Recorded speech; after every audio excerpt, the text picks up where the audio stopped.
We shouldn't be surprised to see Angel Reese make that mistake. She's been programmed by the matriarchy. Reese perfectly symbolizes the mindset of the typical American black woman. She rejects gratitude and emotes bitterness and entitlement. In a league that loses millions of dollars every single season for 29, 30 straight years, Angel Reese believes she's underpaid. In a league benefiting significantly from Caitlin Clark, Reese hates the one player who might lead the league to profitability. Reese hates the player who has made her rich and famous. Reese is probably the 30th best player in the WNBA. Because of her one-sided feud with Caitlin Clark, she's arguably the second most recognizable player in the league and earning millions of dollars off the court. This is insanity. Why hate Caitlin Clark? You're nothing without Caitlin Clark. Male basketball players, they finance the WNBA. The league directly benefits from the patriarchy. But Angel Reese and all the rest, they hate the patriarchy. Gratitude is at the foundation of a biblical worldview. Under the leadership of the black matriarchy, gratitude has all but disappeared from black culture and has been replaced by entitlement and exaggerated self-importance. Black women and men argue that we built this country. It's an illogical claim from a demographic that has been 9 to 20% of America's population throughout its history. It's nearly as illogical as the claim that black women built the WNBA. They built a league that averages 20 to 40 million in losses every year.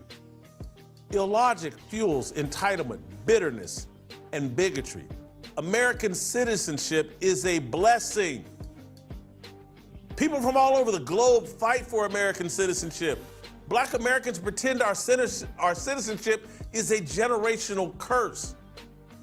American white Christian evangelicals promote a religion that de-emphasizes skin color, emphasizes merit, and throws out a welcome mat to all would-be believers. Black Americans, en masse, support a political ideology that emphasizes skin color, undermines merit, and fights to uproot biblical traditions, principles, and morality. Anyone unfatigued at this point isn't paying attention, lives in fear of black women, or is foolish enough to believe white and Hispanic feminism are less deadly. That's my fire. That felt good. I'm on fire. I've worked up a little bit of a sweat, but I had to get that off my chest. This is what we're seeing. People ask, hey, quit talking about sports. The world's on fire. Talk about the world. You can see the blaze by just following the sports world. They're actually fomenting and powering and throwing gas on the blaze in the sports world. The sports world is actually dry. The sports world is where we used to go to put away our differences and come together. They're driving the divide through the sports world. Everything going on in America can be seen through the sports world. This black fatigue, this matriarchal uprooting of the patriarchy, it's going on in the sports world. This pandering, the systemic pandering that's driving the black fatigue, it's in the sports world. The way people, the entire system just pandered to Angel Reese. Angel Reese behaved poorly Saturday, but the whole system pretended like she didn't. And that they gave that Aaliyah Boston a technical foul for stopping Angel Reese from confronting and trying to spark a fight between Caitlin Clark.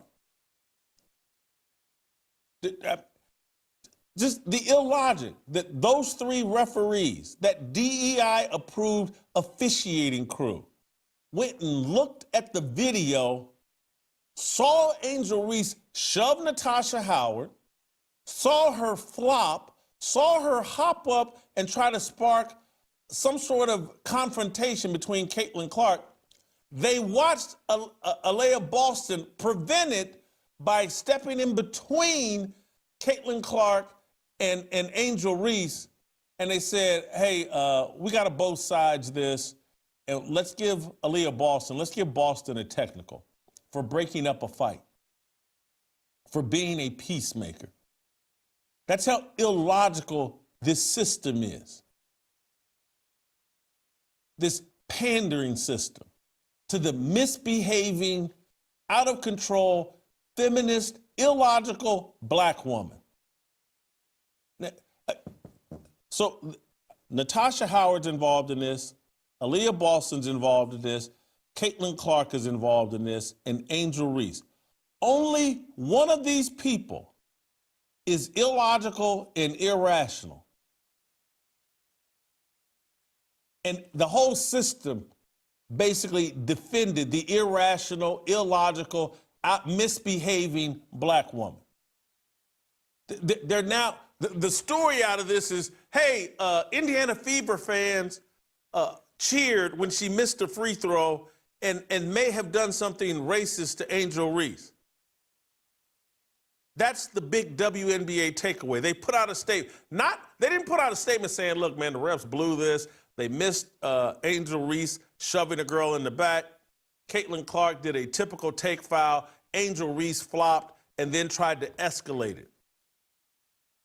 That's what the league should have put out. But because there's systemic pandering to a certain demographic, and there's a certain type of behavior that they want black women and all black people to exhibit, they pandered to Angel Reese to send a message.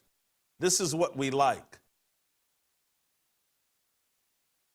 And Angel Reese, very I don't even want to talk about the basketball aspect of this, but this is so fatiguing. It's inescapable. And the people that are sitting around wondering, like, hey, man, can this continue? Can we build a normal society that panders to illogical, irrational, emotional, violent behavior? Can we have an organized society, a successful society, if we're going to pander to that kind of behavior from a certain demographic? Rather than let's rebuke them, let's call them into repentance, and let's not reward this behavior. Let's try that. But that's not what we're trying. Because when black people, at the behest of the Democratic Party, at the behest of their puppet masters, when they loot and burn cities, when they do anything, we make excuses. Well, looting and violence, that's the voice of the unheard.